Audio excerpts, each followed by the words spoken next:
Le vent soufflait sur Tenko, faisant disparaître les bruits des moteurs avant même que le convoi n'apparaisse. L'air était saturé de chaleur, lourd de poussière et de fer, tandis que les soldats, épuisés, se tenaient en silence. Ce matin-là, ce n'était pas une simple visite officielle. Le Premier ministre, Remlan Emmanuel Vrogo, était là pour marquer un moment crucial pour le Burkina Faso, un symbole de résilience. Ibrahim Traoré, un leader militaire fort de son engagement, savait que cette rencontre marquerait un tournant pour le pays. Il s'agissait moins de l'apparence d'un gouvernement fort que de la vérité d'un peuple qui se relève dans la poussière, avec courage et conviction. Ibrahim Traoré, en tant que capitaine et porte-drapeau du Burkina Faso, incarne une vision claire pour l'avenir du pays. Une indépendance retrouvée et une nation prête à se défendre. La situation du Burkina Faso est complexe, avec une guerre en cours contre des forces insurgées et un état de reconstruction à grande échelle. Mais Traoré a promis que le pays ne sombrerait pas. Il a placé sa foi dans l'unité, dans la capacité du peuple burkinabé à se relever des cendres de la guerre. Chaque visite, chaque déplacement sur le terrain, chaque rencontre avec les soldats renforce cette conviction. Le Premier ministre Vrogo, en rencontrant les troupes, a aussi montré qu'il n'était pas seulement un homme de bureau, mais un leader prêt à affronter les réalités du terrain. Le peuple du Burkina Faso attend de lui plus qu'un simple discours politique. Il espère des actions concrètes, un changement tangible. Il s'agit désormais de la survie d'une nation, du retour de la dignité à travers les sacrifices quotidiens de ses citoyens. Dans les rues de Tenko, la scène était poignante. Le Premier ministre Vrogo se rendait sur le terrain, mais pas de fanfare, pas de discours, il venait simplement montrer sa présence parmi les soldats. Ce geste simple, mais puissant, marquait un tournant pour le Burkina Faso, un pays en guerre depuis plusieurs années. Le conflit a laissé derrière lui des villages dévastés, des routes désertées et un peuple épuisé mais déterminé. La guerre contre les insurgés a ravagé la nation, mais elle a aussi renforcé la solidarité nationale. Les attaques étaient fréquentes, surtout dans l'est du pays, où plus de 60 attaques ont eu lieu entre janvier et mars 2025, tuant plus de 150 personnes. Ces chiffres ne sont pas seulement des statistiques, mais des vies perdues, des familles brisées. Cependant, au milieu de cette destruction, un espoir timide renaît. Dans le village d'Akambe, autrefois vidé de ses habitants, les enfants recommencent à jouer dans les rues. Les femmes retournent dans leurs champs, les hommes à la reconstruction de leurs maisons. Ce retour à la vie, bien que fragile, symbolise la résilience du peuple burkinabé. Ce n'est pas un miracle, mais un acte de résistance. Les volontaires pour la défense de la patrie, qui sont pour la plupart des civils, jouent un rôle clé dans cette dynamique. En seulement quelques mois, leur nombre a explosé, atteignant 30 000 personnes, certains disent même plus de 100 000. Ces bénévoles, armés pour la plupart de peu de formation, sont déterminés à défendre leurs terres et leurs familles. Le gouvernement, de son côté, met en place des plans de reconstruction, coordonnant les efforts entre les forces régulières et les VDP. Les projets de reconstruction sont également stratégiques. Dans le même souffle que la lutte contre l'insurrection, le gouvernement burkinabé a lancé des initiatives pour rétablir les infrastructures, des puits à reconstruire, des écoles à rouvrir. Des drones, fabriqués localement, survolent désormais les régions reconquises. Le pays s'est adapté à ses besoins, en se réinventant pour ne plus dépendre des aides extérieures. Le message est clair, la souveraineté passe par l'autonomie. Ibrahim Traoré incarne cette transformation, cette métamorphose du Burkina Faso. En tant que leader militaire, il a compris que le pays ne pouvait se contenter d'une simple victoire militaire. Il fallait reconstruire la nation, brique par brique, âme par âme. Sous son commandement, la stratégie ne se limite pas à l'armement et à la reconquête du territoire, mais inclut également une vaste opération de régénération sociale et économique. Cette vision a pris forme dès les premiers mois de son ascension au pouvoir, lorsqu'il a mis en place un programme ambitieux pour réformer le secteur militaire et, simultanément, entamer un projet de reconstruction nationale. Les forces armées burkinabées, souvent décrites comme fragmentées et en sous-effectifs, se sont vues redynamisées par l'intégration des VDP. Ces volontaires, issus de la population civile, sont passés d'une milice de survie à une force de défense organisée et disciplinée. Ce n'est pas simplement une question de défense armée, mais aussi de préparation de la nation à l'après-guerre. Les pays voisins, comme le Mali et le Niger, observaient de près ce mouvement de résistance, qui, tout en s'isolant, revendiquait une forme de souveraineté retrouvée. Pour Traoré, il ne s'agit pas de se battre pour des intérêts étrangers, mais de défendre l'indépendance et la dignité de son peuple. Les premiers succès sur le terrain ont donné de l'espoir à la population. Les villages repris à l'ennemi ont vu revenir l'activité économique, les enfants sont retournés à l'école et les familles, autrefois déplacées, commencent à rentrer chez elles. Cependant, ces victoires ont un coût et la guerre est loin d'être terminée. La population burkinabé, malgré les avancées, sait que le chemin vers la paix durable est encore semé d'embûches. La situation au Burkina Faso n'a cessé d'évoluer, chaque action ayant des répercussions profondes sur le pays, tant sur le plan militaire que sur celui de la reconstruction. L'activation des forces de défense a été rapide, et la montée en puissance des VDP a été un des facteurs clés de cette résurgence. En réponse à la menace croissante des insurgés, Traoré a organisé une série de contre-attaques coordonnées, avec des offensives militaires et des stratégies de reconquête des zones rurales stratégiques. Le gouvernement a mis en place des bases avancées et des points de contrôle tout en déployant des drones pour surveiller et sécuriser les régions sensibles. Mais au-delà de la stratégie militaire, ce qui a véritablement changé la donne a été la détermination du peuple burkinabé à défendre son territoire. La bataille s'est intensifiée dans l'Est, où les insurgés ont pris un contrôle considérable pendant plusieurs mois. Cependant, à partir du printemps 2025, une série de victoires militaires a permis au Burkina Faso de regagner du terrain. Des zones clés comme à Kimbé ont vu une reprise de l'activité économique, bien que l'instabilité reste présente. Le retour progressif des marchés a redonné espoir aux habitants qui avaient perdu la confiance en un avenir proche. Les premiers signes de reconstruction sont apparus non seulement dans les infrastructures, mais aussi dans la mentalité collective. La nation a commencé à se reconstruire, non seulement en rétablissant les services de base, mais en renforçant le tissu social par une volonté collective de réparer les fractures laissées par les années de guerre. Un autre aspect crucial de cette reconstruction a été l'implication des civils dans la défense de la patrie. En formant les volontaires pour la défense de la patrie, le gouvernement a pu augmenter rapidement la capacité de défense du pays sans avoir à compter exclusivement sur les forces armées régulières. Ces citoyens volontaires ont joué un rôle décisif dans la lutte contre les insurgés, mais aussi dans le soutien aux communautés locales. Ils ont servi de catalyseur dans le processus de stabilisation du pays en rétablissant l'ordre dans les villages dévastés, en assurant la sécurité des routes et en permettant aux habitants de recommencer à travailler leurs champs. Ces actions ont en effet non seulement eu un impact militaire, mais aussi un impact social majeur. Cependant, la guerre n'est pas terminée. Les attaques des groupes armés continuent de frapper les zones frontalières et de menacer les lignes de ravitaillement. Néanmoins, ces attaques ne sont plus perçues de la même manière qu'avant.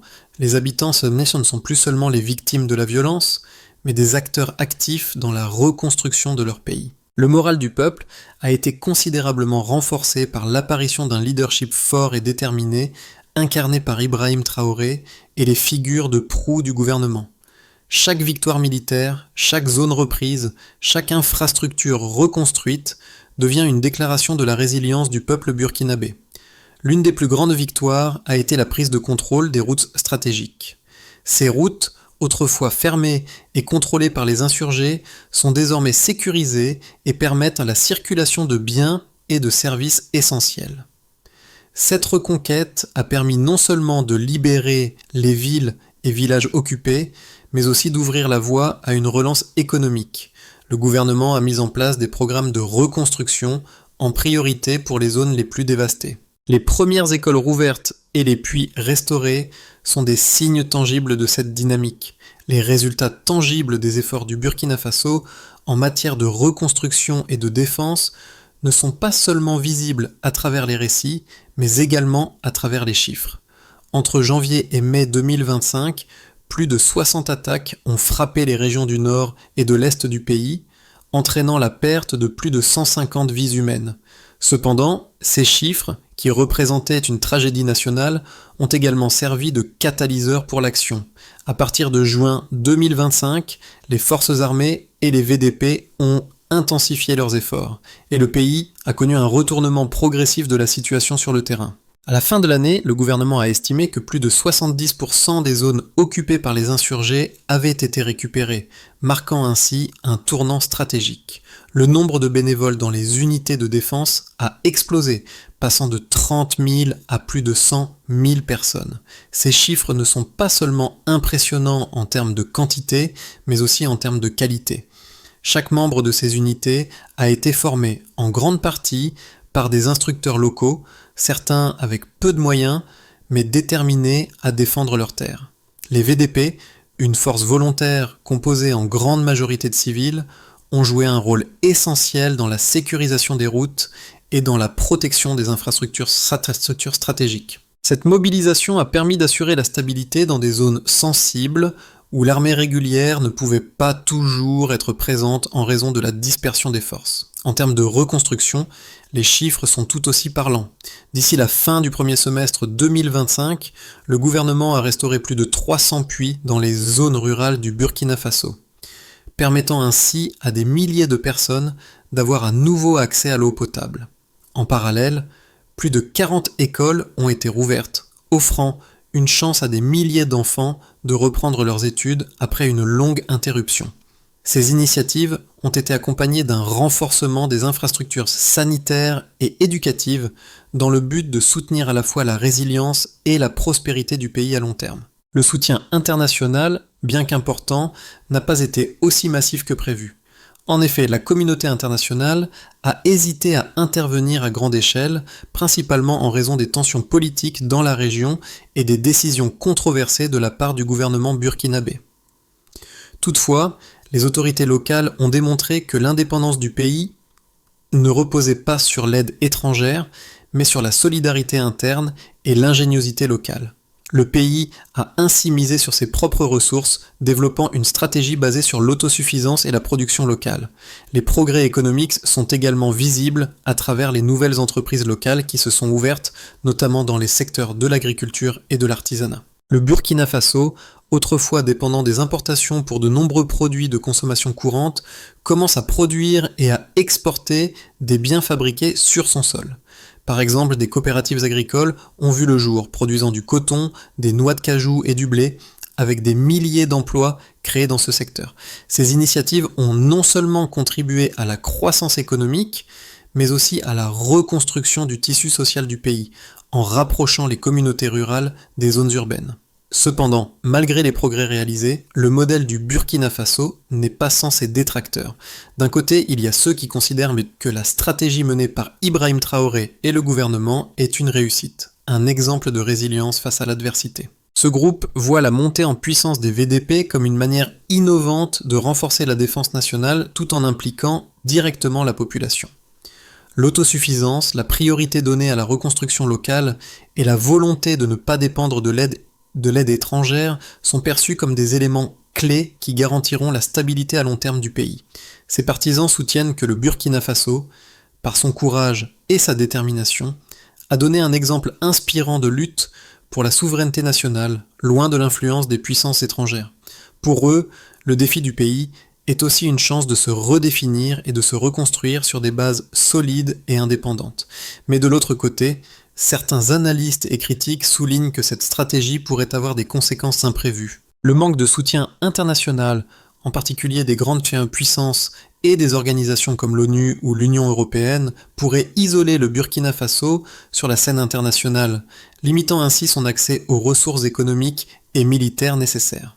En outre, la dépendance à une milice civile, bien qu'efficace pour lutter contre les insurgés locaux, pourrait poser des problèmes à long terme si elle venait à se développer au-delà de ce rôle défensif. L'absence d'un contrôle strict sur ces forces pourrait potentiellement entraîner des dérives, notamment en termes de violence ou de prise de pouvoir par des groupes non officiels. Le gouvernement burkinabé, malgré ses réussites, fait face à un dilemme. Comment maintenir cette indépendance tout en évitant l'isolement diplomatique et en s'assurant que les forces civiles ne deviennent pas incontrôlables ? La gestion de ces forces locales, tout en garantissant Un équilibre entre sécurité nationale et réconciliation sociale reste un défi majeur pour le pays. La question de l'avenir du Burkina Faso ne repose pas uniquement sur la capacité à repousser les insurgés, mais sur la capacité à maintenir un modèle de gouvernance stable et inclusif, capable de garantir la paix durable sans tomber dans l'autoritarisme. Le modèle du Burkina Faso, bien que courageux et innovant, est loin d'être exempt de défis. À mi-chemin de ce processus de reconstruction et de résistance, il est clair que le pays marche sur une ligne fine.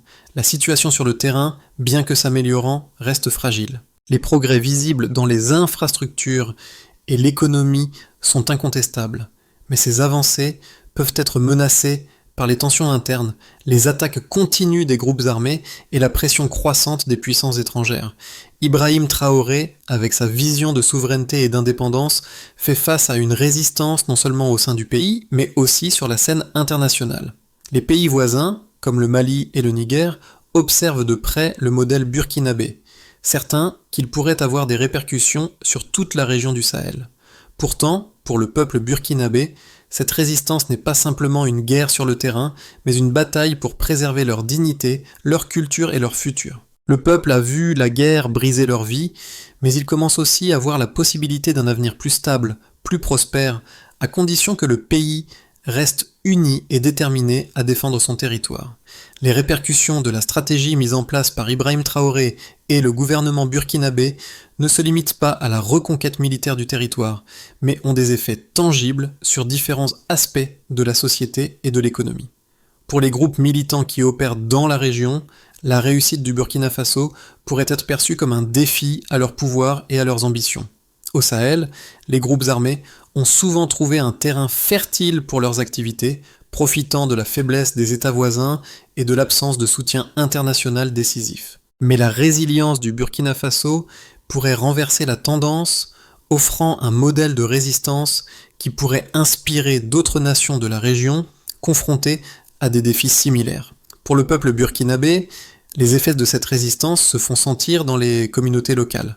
La guerre a dévasté des régions entières, mais chaque village reconquis représente bien plus qu'une victoire militaire. Il symbolise le retour à une vie normale, à une sécurité relative, et surtout à un espoir de prospérité. Les marchés rouverts, les puits restaurés et les écoles à nouveau ouvertes sont des signes visibles de cette transformation. Cependant, ce processus reste fragile, car chaque avancée est suivie par de nouvelles menaces et par la nécessité d'assurer la stabilité à long terme. En parallèle, l'impact économique du modèle burkinabé est de plus en plus évident. Grâce à des initiatives locales, comme les coopératives agricoles et les entreprises artisanales, l'économie burkinabé commence à se relever. Le pays, autrefois dépendant des importations, se tourne de plus en plus vers l'autosuffisance, en produisant et en exportant des biens. Le coton, les noix de cajou, l'or et d'autres produits agricoles commencent à représenter des sources importantes de revenus, contribuant ainsi à réduire la dépendance du pays vis-à-vis des aides extérieures. Ces changements économiques ont un impact direct sur les conditions de vie des Burkinabés, qui commencent à voir un avenir plus stable, non seulement sur le plan militaire, mais aussi sur le plan social et économique. Pourtant, les défis restent nombreux.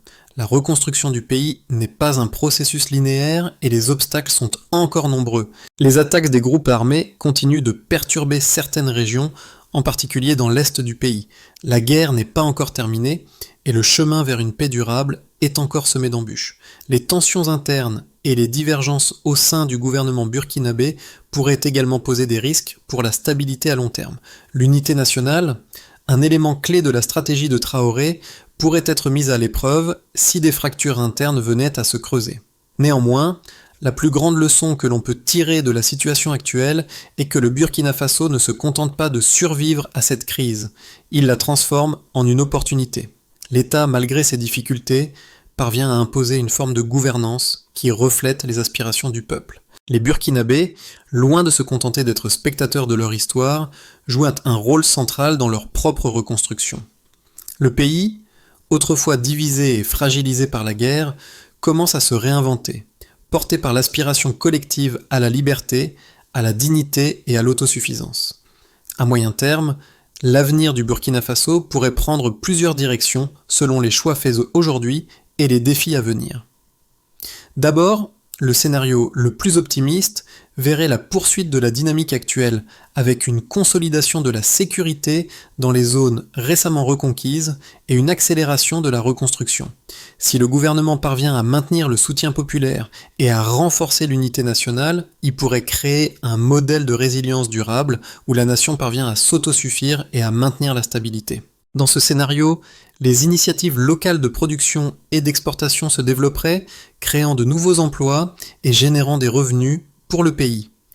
Le Burkina Faso deviendrait ainsi un exemple de souveraineté retrouvée, capable de résister aux pressions externes et aux crises régionales. Ensuite, le scénario plus prudent envisage un équilibre fragile. Le pays continuerait à avancer, mais à un rythme plus lent, en raison des menaces toujours présentes des groupes armés et des tensions internes. Bien que la situation militaire se stabilise dans certaines régions, la guerre ne serait pas totalement terminée.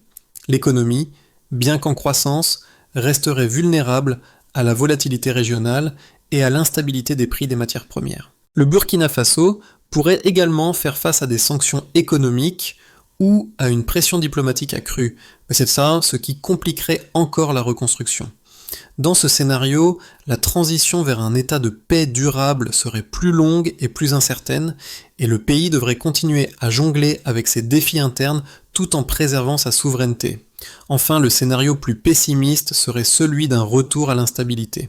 Dans ce cas, l'élan actuel de reconstruction et de défense pourrait se ralentir face à une montée en puissance des groupes insurgés ou à des divisions internes au sein du gouvernement. Si la guerre venait à se prolonger, le pays risquerait de perdre les gains réalisés jusque-là. L'isolement diplomatique et économique pourrait s'intensifier, et le pays pourrait se retrouver dans une situation où la reconstruction devient de plus en plus difficile, non seulement à cause des attaques continues, mais aussi en raison de l'épuisement des ressources humaines et matérielles. Ce scénario pourrait se traduire par une instabilité prolongée, avec des conséquences négatives pour la population burkinabé qui verrait ses espoirs de paix et de prospérité sérieusement compromis.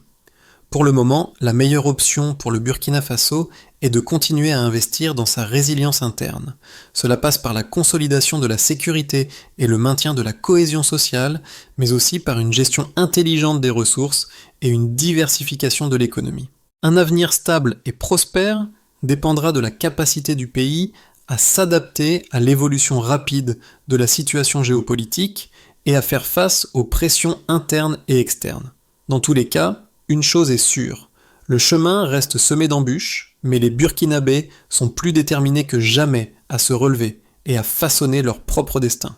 L'histoire du Burkina Faso, marquée par sa lutte contre les insurgés et son désir de reconstruction, résonne profondément dans le cœur de ceux qui croient en la souveraineté et en la dignité nationale. Dans un monde de plus en plus interconnecté, où les nations sont souvent soumises à des influences extérieures, l'exemple du Burkina Faso rappelle que la vraie force d'une nation réside dans sa capacité à se relever par ses propres moyens. Cette leçon est particulièrement pertinente pour les peuples d'Afrique, mais aussi pour d'autres nations du monde en développement qui se trouvent confrontées à des défis similaires. Le peuple burkinabé, par son courage et sa détermination, envoie un message fort à ceux qui doutent de la capacité des nations africaines à s'affirmer face aux puissances étrangères. Chaque victoire, qu'elle soit militaire ou civile, est une preuve de ce que peuvent accomplir des communautés unies, malgré les adversités. La manière dont les Burkinabés ont surmonté la guerre, reconstruisant leurs terres, leur vie et leurs rêves, incarne une forme de résistance pacifique qui inspire l'espoir. La question pour les spectateurs, surtout ceux qui suivent de loin l'évolution de la situation au Burkina Faso, est de savoir si ce modèle peut être reproduit ailleurs. Peut-on, dans un monde où l'aide internationale domine encore trop souvent les décisions politiques, redéfinir la notion d'indépendance en prenant des mesures radicales pour protéger ses intérêts nationaux et assurer son avenir ? Le Burkina Faso démontre qu'une nation, par son engagement et sa solidarité interne, peut transformer des épreuves en occasion de croissance et de développement. Pour garantir un avenir stable et prospère, le Burkina Faso doit suivre une série d'étapes clés. D'abord, la première priorité est la consolidation de la sécurité dans les zones reconquises. Cela implique non seulement la poursuite des efforts militaires contre les groupes armés, mais aussi le soutien continu aux forces locales comme les VDP, qui sont essentielles pour maintenir l'ordre dans les régions sensibles. Il est crucial que ces forces reçoivent une formation adéquate et un équipement adapté pour renforcer leur efficacité et éviter les dérives potentielles. Ensuite, la deuxième étape fondamentale est la réconciliation nationale. Alors que la guerre a laissé des cicatrices profondes dans la société burkinabé, il est impératif de promouvoir des initiatives de paix et de cohésion sociale. Cela inclut le soutien aux victimes de guerre, le dialogue entre les différentes communautés et des efforts pour reconstruire le tissu social qui a été déchiré par des années de conflits. La réconciliation ne doit pas être seulement un discours politique, mais un processus concret qui implique chaque citoyen, des leaders communautaires aux jeunes générations. Puis la troisième priorité réside dans l'essor économique. Bien que des progrès aient été réalisés avec la réouverture des marchés et le soutien aux initiatives locales, il est nécessaire de diversifier l'économie et de réduire la dépendance aux matières premières. L'agriculture, l'artisanat et l'industrie doivent être renforcés, et des partenariats stratégiques peuvent être envisagés avec des pays voisins pour favoriser l'échange commercial et l'investissement dans des secteurs porteurs. Le développement des infrastructures de transport et des réseaux de communication sera également essentiel pour relier les régions rurales aux centres urbains. Enfin, l'éducation et la formation professionnelle doivent être des priorités à long terme. En formant une nouvelle génération de leaders, d'entrepreneurs et de travailleurs qualifiés, le Burkina Faso pourra non seulement garantir sa croissance économique, mais aussi créer une société plus équitable et plus résiliente. Cela nécessitera des investissements dans les écoles, les universités et les centres de formation professionnelle, avec un accent particulier sur l'enseignement des compétences techniques et numériques. À travers tous les défis et les victoires, le Burkina Faso commence à retrouver sa voie. Le parcours du pays, marqué par des luttes militaires et sociales, est un témoignage de l'esprit indomptable du peuple burkinabé. Ibrahim Traoré, à la tête de cette transformation, incarne une vision d'indépendance, de souveraineté et de dignité. Alors que le pays lutte pour se relever des cendres de la guerre, il est aussi en train de redéfinir ce que cela signifie être une nation indépendante dans le contexte du Sahel. Le peuple du Burkina Faso, tout comme le capitaine Traoré, porte en lui une conviction profonde. La liberté et la souveraineté ne peuvent être données, elles doivent être gagnées, chaque jour, à travers des actions concrètes. Le défi n'est pas seulement militaire, il est aussi social, économique et humain. Et à chaque étape du processus de reconstruction, des hommes et des femmes, comme ceux qui se battent sur le terrain ou reconstruisent leur maison, écrivent une nouvelle page de l'histoire du Burkina Faso, où chaque victoire est une promesse de dignité retrouvée. Le Burkina Faso, dans son combat pour la souveraineté et la dignité, incarne une leçon importante pour le reste du monde.